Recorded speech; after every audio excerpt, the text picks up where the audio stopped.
تو یہ صرف پیپر تھا، اگر کسی موڑ پر ہمیں ایک دوسرے کے لیے جان کی بازی بھی لگانی پڑے تو بھی ہم پیچھے نہیں ہٹیں گے۔ جنید ان کی طرف دیکھتے ہوئے بولا، جس پر وہ دھیرے سے مسکرا دیے۔ حذیفہ اور نوید نے تو پھر بھی نظریں جھکا کر بات کی تھی، پر اپنی بات کا یقین دلانے کے لیے جنید نے نظریں اٹھا کر جواب دیا تھا، آئی ایم امپریسڈ، کیا دوستی ہے۔ کہتے ہوئے انہوں نے تالیاں بجانا شروع کر دی۔ ان چاروں کو سمجھ نہ آیا یہ طنز تھا یا واقعی متاثر ہوئے تھے۔ آج سے پہلے کبھی یونیورسٹی میں ایسا نہیں ہوا، لیکن مس جسمین اور سروکار کے کہنے پر اور باقی انتظامیہ کے ساتھ صلاح مشورہ کرنے کے بعد ہم اس نتیجے پر پہنچے ہیں کہ… وہ رکے اور ایک نظر ان کے جھکے سروں کو دیکھا۔ وہ سب سانس روکے کھڑے تھے، نہ جانے آگے کیا بری خبر سنانے والے ہوں گے۔ آپ چاروں کو ایک اور موقع دیا جائے گا اور جن 2 پیپرز کو آپ نے اٹیمپٹ نہیں کیا وہ دوبارہ لے لیے جائیں گے۔ تھینک یو سر۔ وہ چاروں ایک دم خوشی سے کھل اٹھے۔ وہاں بیٹھے سب ٹیچرز انہیں دیکھ کر مسکرا رہے تھے۔ آپ کو خاص طور پر سر وقار اور مس جسمین کا شکریہ ادا کرنا چاہیے۔ آپ لوگ اس یونی کے جینیس اسٹوڈنٹس ہیں، اس لیے ان کی سفارش پر ہی آپ لوگوں کو دوسرا موقع دیا گیا ہے۔ سر دانیال کی بات پر یوسف نے جسمین کی طرف دیکھا جو خاموش بیٹھی انہیں ہی دیکھ رہی تھی۔ یونی آنے کے بعد سے وہ اب اسے دیکھ رہا تھا، ورنہ سارا وقت تو سر ساجد کی کلاس میں پیپر دینے میں ہی گزر گیا تھا۔ Thank you sir Waqar, thank you miss Jasmine. چاروں ایک ساتھ بولے، جس پر مس جسمین اور سر وقار نے اس بات میں سر ہلاتے ہوئے ان کا شکریہ قبول کیا۔ اب آپ لوگ جا سکتے ہیں۔ اگر کچھ پیپرز کے متعلق پوچھنا ہو تو اپنے ٹیچرز سے پوچھ لیجیے گا۔ جی سر، دمکتے چہروں کے ساتھ مسکرا کر کہتے وہ سب وہاں سے فوراً نکل گئے۔ ان کے جاتے ہی وہاں بیٹھے ٹیچرز بھی اپنے کاموں کی طرف متوجہ ہو گئے۔ کیا ضرورت تھی ایسے سر کے سامنے ڈائلاگ مارنے کی، جان کی بازی لگا دینے وغیرہ وغیرہ۔ ایڈمنسٹریٹر ڈپارٹمنٹ سے نکل کر اب وہ لوگ کینٹین کی جانب بڑھ چکے تھے جب یوسف جنید سے گویا ہوا۔ اچھا، تو کیا غلط کہا؟ جب بھی تو نے کسی سے پنگا لیا ہے ہم ہی تیرے ساتھ کھڑے تھے، اور ایک دفعہ یاد ہے جب تو نے اس موٹے جمشید سے پنگا لیا تھا، کیا بھاری ہاتھ تھا اس موٹے کا، میرا جبڑا ہی ہلا دیا تھا اس نے۔ اپنے جبڑے پر ہاتھ رکھ کر جنید نے جھرجھری لی۔ شدت سے اسے وہ دن یاد آیا تھا جب یوسف جنید کے محلے میں جمشید نامی آدمی سے الجھ گیا تھا۔ ہاں تو تیرے ساتھ تو ہونا ہی یہی چاہیے تھا۔ میں تو کہتا ہوں وہ موٹا جمشید 2 اور تجھے لگاتا۔ یوسف نے اسے مزید چڑھایا۔ دیکھ بیٹا، میرا بھی وقت آئے گا، لے تو اب کسی جمشید سے پنگا لے، میں بالکل تجھے بچانے نہیں آؤں گا۔ پہلے کون سا تو بچانے آیا تھا، الٹا میں نے ہی تجھے بچایا تھا۔ اچھا بس کر دو، تم دونوں شروع ہی ہو جاتے ہو۔ یوں ہی نوک جھوک میں وہ کینٹین تک پہنچ گئے جب نوید نے انہیں ٹوکا، ویسے یوسف مس جسمین سے سفارش کا تو نے تو نہیں کہا؟ حذیفہ جو کب سے اس سوچ میں ڈوبا ہوا تھا، کینٹین کے باہر رکتے ہوئے اس نے یوسف سے پوچھا۔ دماغ خراب ہے، سفارش کی بات کرنا تو انتظامیہ سے مجھے ہی یونی سے نکالنے کی سفارش کر دیتی وہ۔ یوسف بھڑک کر بولا، آپس میں لڑنے کے بجائے ایسا کرو مس جسمین سے ہی پوچھ لو۔ نوید ایک ہاتھ سے کوریڈور کی طرف اشارہ کرتے ہوئے بولا، جہاں سے جسمین ہاتھ میں فائلز پکڑے سر وقار کے ساتھ باتیں کرتی ہوئی ہی آ رہی تھی۔ یوسف فوراً ان دونوں کی طرف بڑھا۔ ابے او احمق، کہاں جا رہا ہے، رک۔ یوسف کو جاتا دیکھ وہ پیچھے سے چلائے، پر وہ ان کی بات انسنی کرتا آگے بڑھ گیا۔ نہ چاہ کر انہیں بھی اس کے پیچھے جانا پڑا۔ السلام علیکم۔ دونوں کو مشترکہ سلام کرتے اس نے ایک نظر جسمین کو دیکھا، پھر سر وقار کی طرف متوجہ ہو گیا۔ برخوردار، کوئی کام تھا؟ سر وقار نے سوالیہ نظروں سے یوسف کو دیکھا۔ اس کے پیچھے ہی وہ تینوں بھی آ کھڑے ہوئے تھے۔ جب سر وقار کے پوچھنے پر جنید فوراً بولا، سر ہم آپ دونوں کو پرسنلی مل کر تھینکس کہنا چاہتے تھے، آپ نے ہمارے لیے اتنا کچھ کیا، ہم سب آپ دونوں کے دل سے شکر گزار ہیں، اس لیے ہم سب آپ کو شکریہ کہنے چلے آئے۔ اس بات پر سر وقار نے بڑی شان سے گردن اکڑائی۔ بالکل شکر گزار ہونا بھی چاہیے، کیونکہ آپ لوگوں کا پچھلا ریکارڈ دیکھتے ہوئے مس جسمین نے مجھ سے کہا تو میں نے حامی بھر لی، ورنہ اس سیمسٹر میں تو آپ پکا فیل ہو چکے تھے۔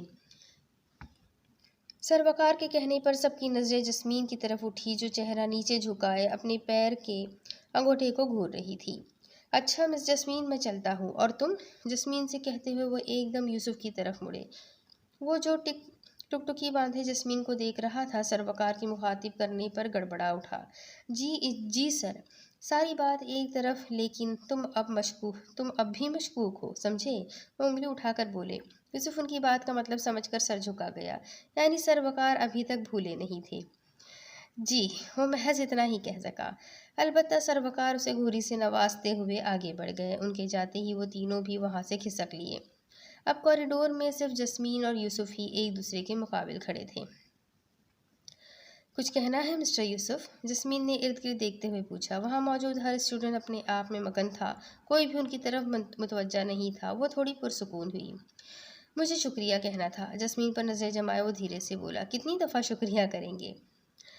آپ نے اس دن کال کی تھی، اس کے لیے شکریہ۔ نرمی سے جسمین کی بات کاٹتے ہوئے اس نے شکریہ ادا کیا، جس پر وہ اسے دیکھتی رہ گئی۔ شکریہ کی ضرورت نہیں، یہ تو میرا فرض تھا۔ آپ کے فادر کا سنا تھا تو ادھر ادھر دیکھتے ہوئے دانستہ طور پر بات ادھوری چھوڑ دی، جبکہ باپ کا ذکر آتے ہی یوسف کی آنکھوں میں نمی اترنے لگی۔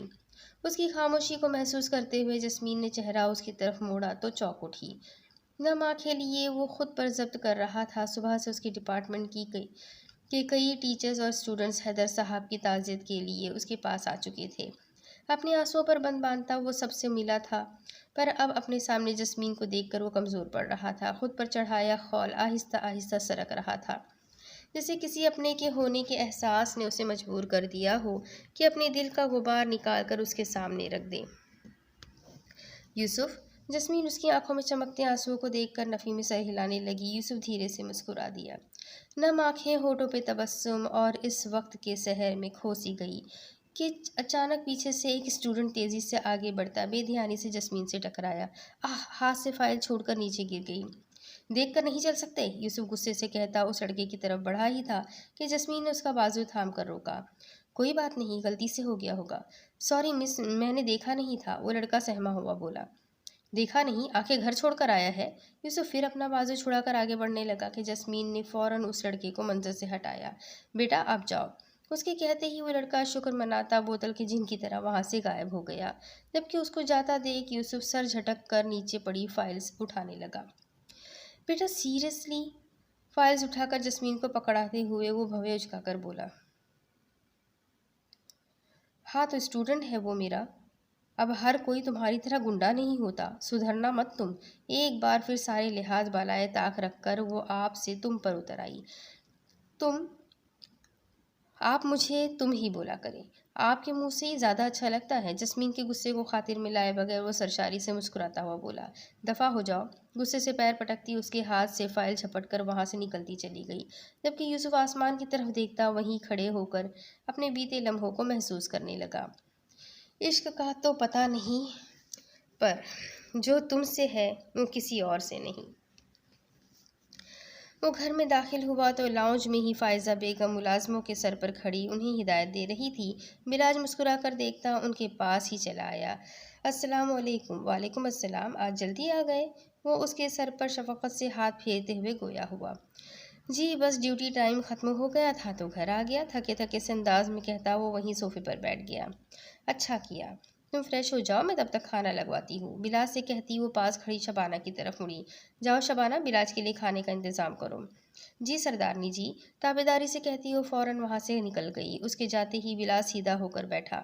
امی مجھے آپ سے بات کرنی ہے۔ ہاں بولو، کیا بات ہے؟ امی میں چاہتا ہوں آپ یاسمین کے گھر میرا رشتہ لے کر جائیں۔ وہ سنجیدگی سے فائزہ بیگم کو دیکھتے ہوئے بولا۔ کیا؟ پر تمہارے بابا سائی، تم نے ان سے بات کی؟ فائزہ بیگم ایک دم سے پریشان ہو اٹھی۔ نہیں پر کر لوں گا، آج یا کل میں ہی۔ اس کے بعد آپ کو وقت نکال کر یاسمین کے گھر جانا ہے، بلاج آرام سے بولا۔ ٹھیک ہے، لیکن تم پہلے بابا سائی سے بات تو کرو، انہیں اعتراض ہو سکتا ہے اس رشتے سے۔ انہوں نے اسے سمجھانا چاہا۔